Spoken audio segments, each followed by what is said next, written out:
The training dome pulsed with sterile white light as the recruits filed into formation, their movements crisp, but their eyes wary.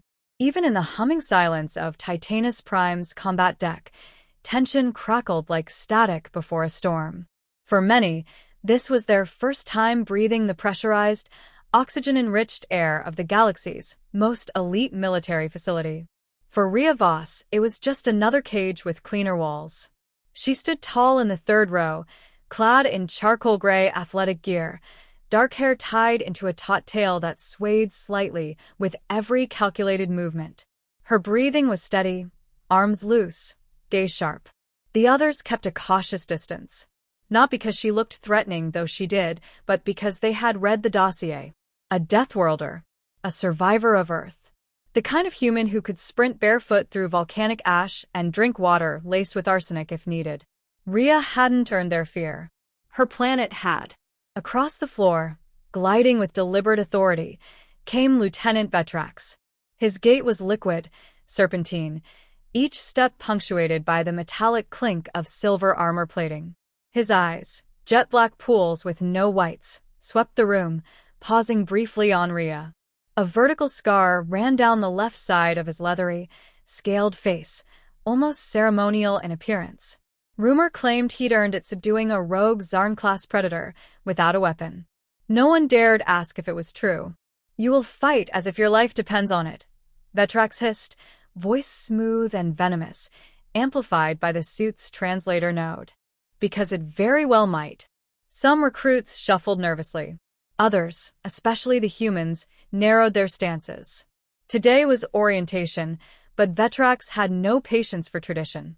Instead of easing them in, he activated the hollow pads at the corners of the dome, and combat scenarios flickered to life. Projected enemies, attack patterns, and faint blue force field lines. Vetrax didn't believe in slow starts. Nor did he believe humans deserved their reputation. "Voss," he called, sharp as a blade unsheathed. Rhea stepped forward without hesitation, the rubber soles of her boots making no sound on the sleek alloy floor. He studied her a moment longer. "Your species thrives on unpredictability. Recklessness masquerading as courage. Show me." She didn't flinch. "What would you like me to show, sir? My recklessness or my courage?" A flicker passed over his face, unreadable to most, but Rhea saw it. Annoyance. Maybe amusement. He gestured to the center of the dome. "Partner with Recruit Sallow." A broad-shouldered Tharn male stepped out. 6 limbs. Heavy build. Fur eyes. Trained to crush. The simulated match began. Rhea dodged under a strike, swept a leg, twisted her core, and sent Sallow off balance with a movement that looked more like dancing than combat. She wasn't stronger. She was simply smarter, faster. She read joints like terrain, pressure points like weak walls. When Sallow fell, stunned, she helped him up with a nod. The recruits murmured. Vetrax said nothing. Over the next hour, he rotated them through more matches. Time and again, Rhea's adapted. Efficient. Elegant. Never cruel. But something changed. With every victory, Vetrax's silence grew heavier. His claws twitched at his side. Not out of threat, but pride wounded by implication.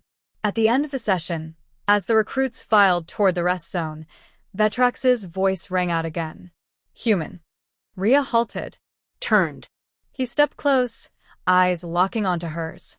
"Do you believe you're superior?" "I believe I haven't lost yet." A pause. Quiet chuckles were immediately silenced by a glare from Vetrax. He leaned in. "You fight well for something so fragile." Her reply came without pause. "That's why I learned to fight." The moment hung between them like a drawn bowstring. Then he spoke to all. "Tomorrow, single combat evaluations begin. Full contact. No sim constraints." Rhea didn't smile. She simply nodded once and walked off, pulse calm, shoulders loose. Behind her, Vetrax turned to the others. "Prepare yourselves. Deathworlder arrogance ends when bone breaks." In the quiet that followed, no one spoke. But every recruit glanced toward Rhea, and not a single one thought she would lose. The arena shimmered with anticipation, its walls humming with barely contained energy as the gravity regulators warmed up. Thin blue lines traced the floor's edges, signaling active combat protocols. Around the perimeter, recruits gathered in disciplined rows, silent but buzzing with restrained excitement. Today, they weren't just observing a match, they were witnessing a statement. Lieutenant Vetrax stood at the center of the arena, his armored form rigid, his scaled hands flexing as though tasting the tension in the air. His posture was ceremonial, but his eyes burned with a quiet fury that could only come from wounded pride. Across from him stood Rhea Voss, unarmored save for her form-fitting training gear. No visible weapons, no shield fields. Just flesh, breath, and resolve. "Begin," barked the Overseer's voice from the control tower above. Vetrax moved first, too fast for a man his size. His tail coiled behind him as he swept forward with practiced elegance, claws slicing toward her shoulder in a feint design to draw out a parry. Rhea didn't take the bait. She ducked low, letting the momentum pass overhead, then pivoted and lashed out with a precise elbow to his rib. The strike connected, a soft thud echoing in the arena, but it barely shifted him. He didn't step back. Instead, his eyes narrowed, and without warning, he struck her squarely in the sternum with a brutal palm thrust. Gasps rippled through the crowd. Rhea stumbled. The wind knocked from her lungs, and hit the ground hard. She rolled once, came up on a knee, coughing, a hand instinctively clutching her chest. Her breath came ragged, but she didn't fall. The Overseer's voice was silent. There was no reprimand, no call to pause. The fight apparently continued. Vetrax loomed over her. "Is that the extent of your courage, Deathworlder?" She looked up, one eye narrowed, the other focused. Her lips curved, not in defiance, but understanding. Something in her shifted. She rose slowly, deliberately, and cracked her neck once. He charged again, this time aiming for her side. She stepped into his arc, letting his own force carry his strike wide, and launched upward into his jaw with the heel of her palm.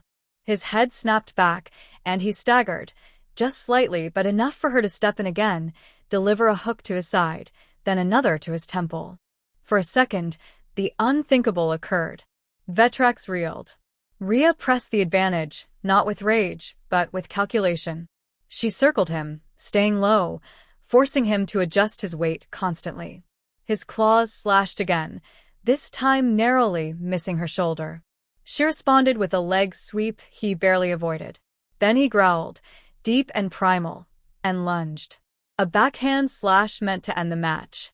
It hit. Her body twisted from the impact, flung sideways like a ragdoll. She hit the ground hard, skidding across the polished floor. Pain flashed across her features. But even as blood trickled from her lip, she propped herself up, her hand clenching into a fist.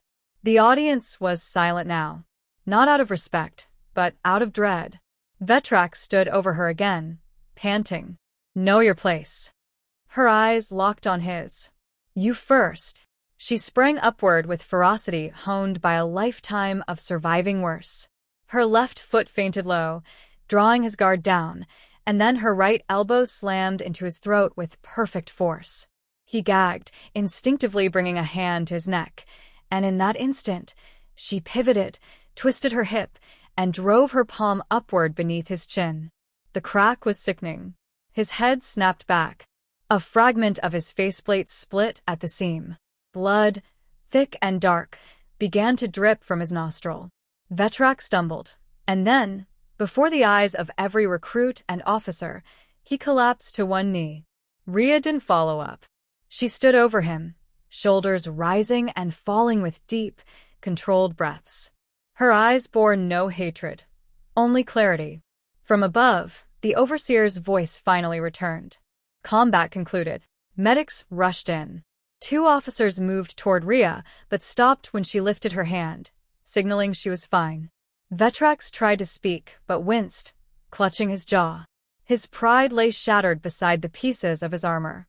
Rhea walked to the edge of the arena and retrieved a towel someone offered her. As she wiped the blood from her lip, she looked once more at the kneeling instructor.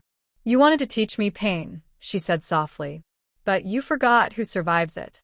The recruits said nothing, but their silence had shifted. It was no longer fear that kept them still. It was awe. The aftermath rippled across Titanus Prime like a seismic tremor. Within hours, the footage of the match had been encrypted, archived, and, despite official containment efforts, whispers had already leapt across training wings, private channels, and unofficial cadet networks. A Deathworlder had shattered an instructor's jaw. And not just any instructor, Lieutenant Vetrax, one of the most decorated combat tacticians in the Interspecies Corps. Infirmary lights buzzed overhead as Vetrax lay propped against a medbed frame, his face partially wrapped in regenerative foam.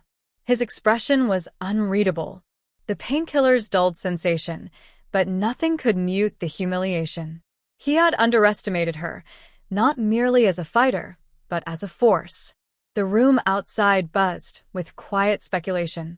Officers spoke in clipped tones. Analysts dissected the match frame by frame, their neural interfaces blinking as they parsed data, speed ratios, nerve strikes, impact calculations. The conclusion, however, needed no algorithm. Rhea Voss had shown restraint. Had she wanted to, she could have done worse. Across the campus, in the low-lit solitude of the cadet dormitory's training alcove, Rhea stood alone before a wall-length mirror. Her reflection was a bruise-painted version of herself, one swollen eye, the faint shadow of finger-shaped bruises across her ribs. She moved her arm slowly, testing the limits of her pain, not to glorify it, but to understand it. Pain, to her, was an old companion. It spoke of how far she could still go. Behind her, the door hissed open. A figure stepped in, Captain Threll, a feline-like alien with rust-gold fur and sharp amber eyes. Her role as ethics supervisor rarely brought her into direct interaction with cadets. That she was here at all meant decisions had already been made. You broke protocol, Threll said simply. Rhea didn't look away from the mirror. So did he. A pause. Yours was justified, Threll said. Still, politics will demand some resolution. Rhea turned, eyes unwavering. What happens now? Vetrax is being reassigned. Temporarily, at least. You've been cleared of misconduct, but you'll be watched. Closely. Good, Rhea replied. Maybe someone will finally learn something. Threll studied her a moment longer, then nodded once and left. No more needed to be said. By the next morning, changes were already underway. Vetrax's name was removed from the roster. The new combat instructor arrived unannounced, a tall, crystalline being named Orlin, whose voice resonated like wind across chimes. They introduced themselves with calm precision and did not mention the incident. They didn't need to. During drills, cadets stole glances at Rhea, but it was different now. No longer wary. No longer dismissive. Even the alien recruits who once scoffed at Earth's primitive reputation now deferred to her subtle leadership, mirroring her movements, copying her techniques. She didn't gloat. She simply moved, fought, and trained harder. When the class was dismissed, she lingered on the deck. She moved through solo drills until sweat gleamed on her skin and breath came in measured bursts. Her body still ached, but her movements were clean, intentional. No wasted energy. No bravado. As the chamber emptied, Recruit Sallow approached, quietly this time. His 4 eyes blinked, uncertain. You're not what I expected, he said. She raised an eyebrow. What were you expecting? A brute. A killer. That's what they say Deathworlders are. She shrugged. Sometimes we are, but not because we want to be. He hesitated, then nodded. If you're willing, I'd like to learn. She paused, considered him, then gestured to the sparring mat. Then start with how you stand. You're telegraphing too much. That afternoon, others joined them. A trickle at first, alien recruits from 3 systems, then more human and non-human alike. By dusk, she had become an unspoken mentor.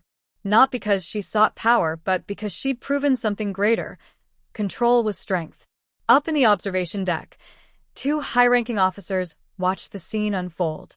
She's becoming something of a symbol, one muttered. A threat, maybe. No, the other said. A reminder that the toughest metal is forged under pressure and survives because it knows how to bend without breaking. Below, Rhea continued guiding a cadet's form, gently correcting their footwork. Her voice was steady, low, patient. In the eyes of her peers, she was no longer the girl from the death world. She was the one who stood up, took the hit, and then stood taller. And somewhere, far beyond Titanus Prime, news of her strike began to echo, quiet and swift. Not just the blow that broke a face, but the message that cracked an empire's pride.